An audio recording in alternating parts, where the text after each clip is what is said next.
Hi friends! Alam niyo po, ilang linggo pa lamang ang nakalilipas sa bagong taong 2024. Marahil, many of you are finding your ways and that you are good to go.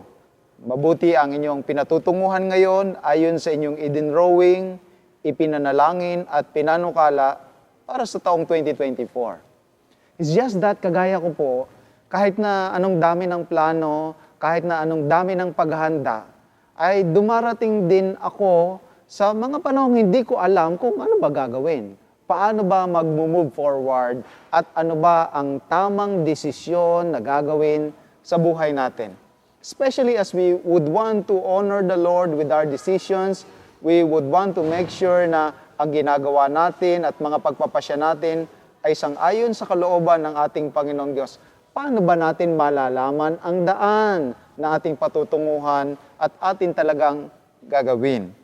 Alam niyo po, sa Joshua chapter 3, sila ay nagkaroon din ng ganong karanasan.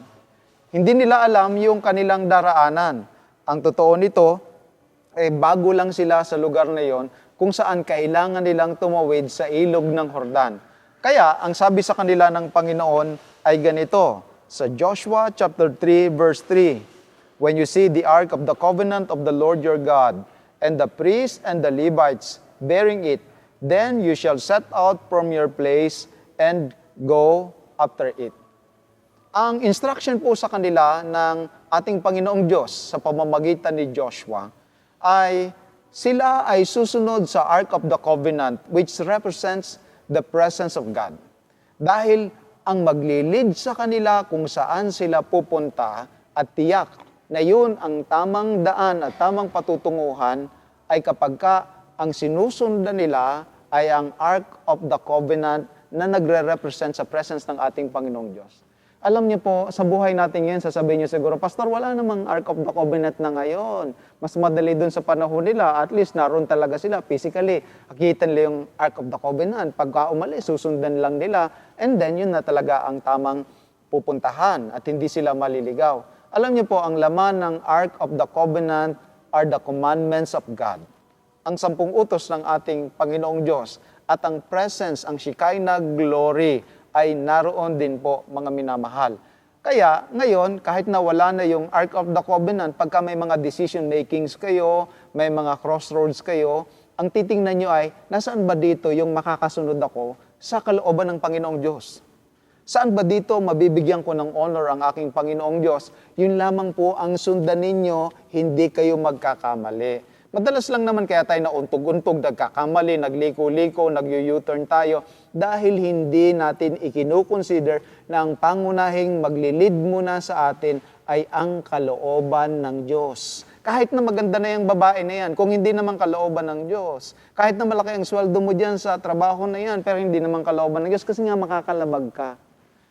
The one that must be leading us is the presence of God and the will of God. So God must lead the way. And when God leads the way, hindi tayo maliligaw. Number 2, may instruction pa sa kanila sa verse 4. Joshua 3 verse 4 po.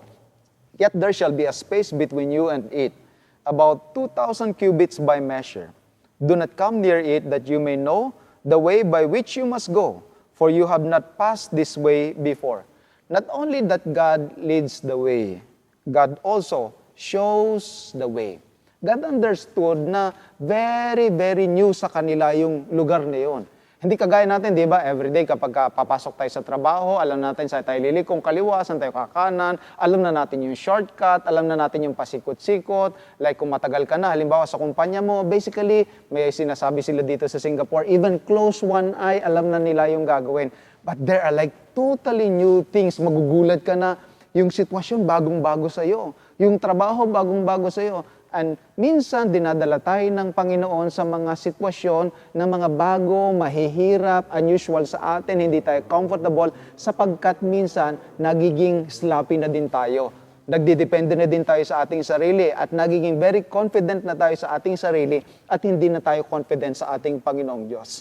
Minsan, naalaw ng Panginoon yung mga changes, difficult situations and circumstances, yung mga bagong pangyayari sa buhay natin para magising uli tayo, na tayo ay umasa uli hindi doon sa ating experience or expertise or knowledge about the way, kundi umasa muli tayo sa ating Panginoong Diyos. Because God is the one who will show us the way.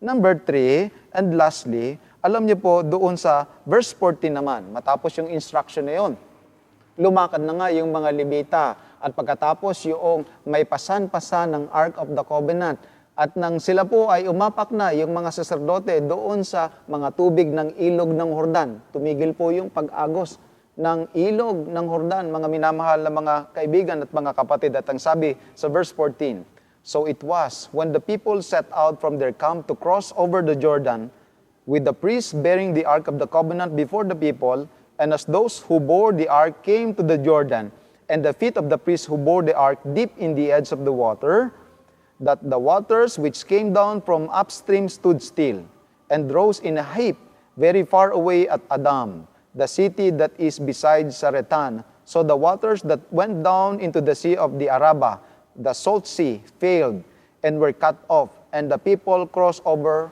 opposite Jericho." Not only that God leads the way.